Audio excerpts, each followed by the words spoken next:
Another week, another coaching change. This time it's Herm Edwards out at Arizona State.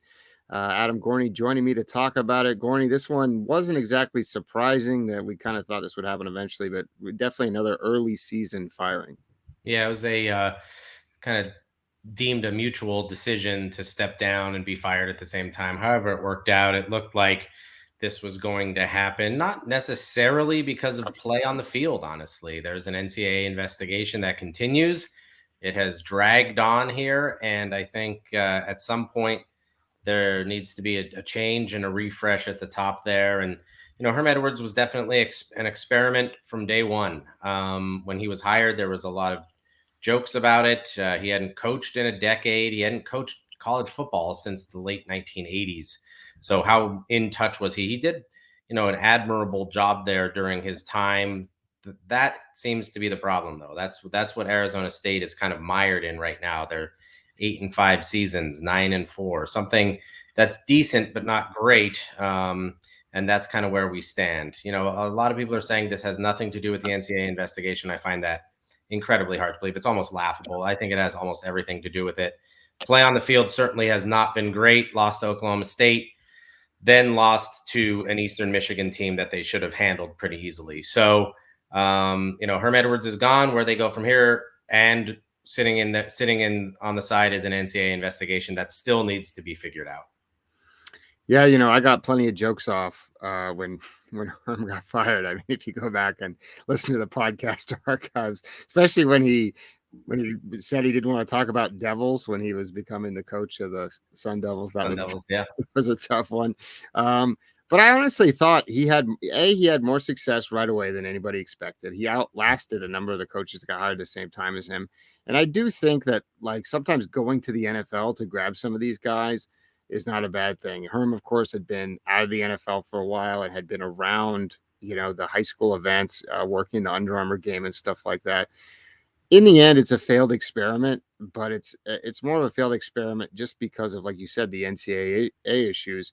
If you think if those didn't happen, and I know Antonio Pierce was probably in line to be, the coach in waiting. If those didn't happen, we wouldn't be here, right?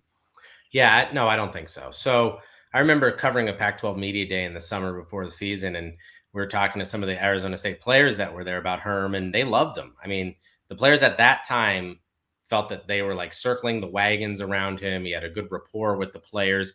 He and that staff that he brought in at first were very aggressive recruiters. Some would say now there's an NCAA investigation because they were too aggressive, allegedly bringing kids in during the COVID lockdowns, and all of those kinds of things. But if that didn't happen, I don't think we'd be here. I don't think his friend and AD would have fired him or, compelled him to step down at this time. It's just a situation, that seems to like be going nowhere. He's having okay seasons. There's an NCAA investigation. Recruiting is god awful right now. I mean, they have 6 commits. One of the fewest in all of the Power 5 schools, tied for the fewest with UCLA of all teams in all the Power 5 schools. And it seems to be picking up no momentum. So, I think everybody is just kind of waiting to see what the NCAA does here. I was told today that, they haven't even really interviewed the coaches at Arizona State yet. So I don't think they're really in any sort of rush. I don't know if part of the idea was wait until Herm leaves and then we'll kind of just move on and brush it under the rug. I don't think they're going to get slapped terribly bad. But we'll see. So I just think it was kind of at stasis, and that's not a good place for a program to be. Herm Edwards was the head of that program, and moving on from him seemed to be the most reasonable course of action here to move forward. Yeah, and I think, of course, his friend was the AD there. And I think, I'm not sure his tenure may be limited as well, because a lot of times if you're going to have someone make a big time hire especially at football or sometimes at basketball, you want that AD to be there for the long haul as well. And I'm not sure, that's how things are lining up. We hear the coveted alignment down here in SEC country going with the university president, the AD, and the football coach. And I think Arizona State kind of was given, they did have alignment, especially when Herm was hired. they kind of had carte blanche to do whatever they wanted, and it worked until it didn't. So the portal also, it killed them. I mean, they lost so many players once those NCAA sanctions happened. Yeah. Everyone just kind of flew the coop, and I think you could tell from a depth perspective that was hurting them this year as well. Yeah, absolutely. And losing to Eastern Michigan is one thing. That's not going to go over well for a coach who's being investigated. Losing to Oklahoma State, and where does it go from here? I think that's sort of the question. And in-state kids, and this has been a problem for numerous coaches at both Arizona and Arizona State for many years. In-state recruiting is very difficult. Getting into California is fine, but you have to hit a lot of diamonds in the rough, because all of the other Southern California kids are either going out of state to national programs or staying close and going to USC or going up to Oregon.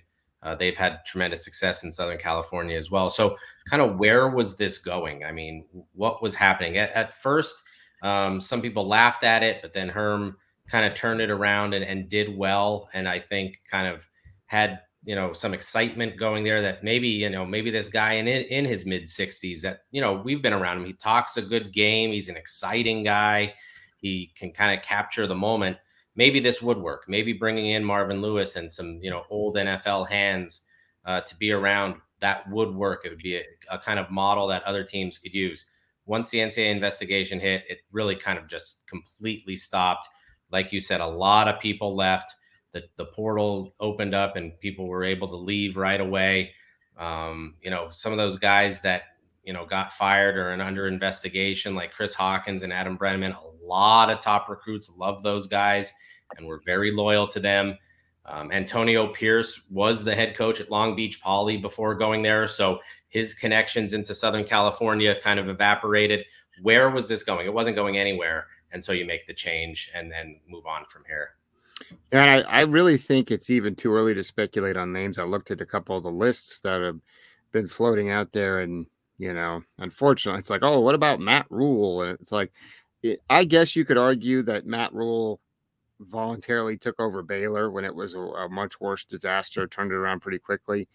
But if you're Matt Rule and you're coming out of the NFL, which is pure speculation, I think at this point he's got the gravitas to get a big time job where he wouldn't have to necessarily start from scratch again. So I think we'll have more speculation on that. I'm sure we'll be writing about that on the site as well. And our Arizona State site, Devil's Digest, have a ton of coverage. They'll have a hot board. They'll be plugged into what's going on there on campus. So be sure to check that out.